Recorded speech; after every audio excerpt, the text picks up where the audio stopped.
Handa na umano ang kampo ni Mayor Benjamin Magalong para maglatag at magbigay ng pahayag o ebidensya kaugnay sa manumalyang flood control project sakaling mapasakamay na sa kanya ang inihintay na imbitasyon bilang pasaporte sa pagharap sa mababang kapulungan.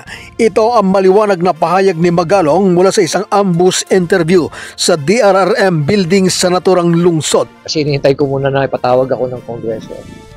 Kung ako'y salita ng salita, sila naman hamon ng hamon. Pero hindi naman sila nagpapadala ng notice. Kaya naghihintay lang ako kung ipadala nila yung kanilang invitation. Pero uulitin ko ulit, tulad ng binanggit ko noon, patuhin nila akong resource person. Hindi po ako akusado. Naniniwala ang alkalde na ang kanyang paglalantado pagbubunyag sa likod ng mga maanuwalyang mga proyektong infrastruktura ay very challenging, nagdudulot ng pangamba at sa labang ito, kailangan na niya ang katatagan at lakas ng kalooban hanggang manindigan na mailabas ang katotohanan. Bahagi ng kanyang good governance advocacy, matuto sa pagkakamali at mahalal ang mga karapat-dapat na tagapanguna para sa ating bansa. Extremely challenging, mahirap, dangerous as well, nakakatakot din, pero it's already a crusade na hindi natin bibitawan. Tuloy-tuloy ang laban.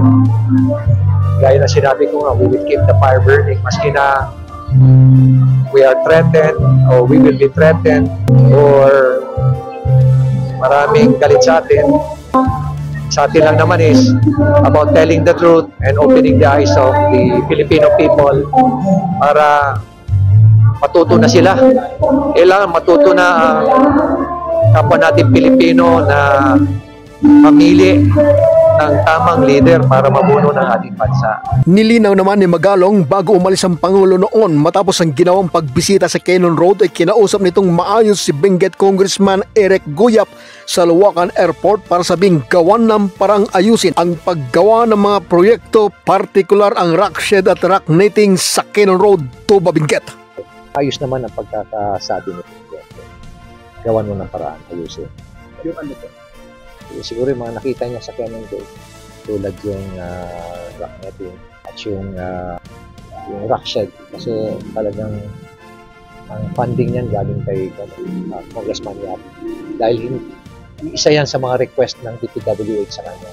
Kaya ginawa niya ng paraan na makakuha ng pondo. Samantala, napakahalaga umano ayon pa kay Magalong na may patupad agad at matyagang lifestyle check sa lahat ng mga government official kahit mamahaba ang proseso sa pagsasagawa nito. Pero alam mo, hindi basta-basta yan. Matagal na proseso yan. Yung lifestyle check. Matagal pero at least sigurado yan. At kailangan gawin yan, but you have to be very patient. Kasi kailangan talaga maraming i-consider dyan. Dapat ipatupad talaga kagad. Alam ko, meron ng mga targets yan. Meron na silang target. Kaya, I'm pretty sure na anytime, ilo-launch na kagad yan ito. Kita mo, meron kang makikita dyan na lagi sa casino. Meron kang makikita dyan na napakarami ng sasakyan. At yan ang ating report mula dito sa Baguio City kasama si Chris Espino Pedro Yuda para sa mata ng Agila, Northern Luzon.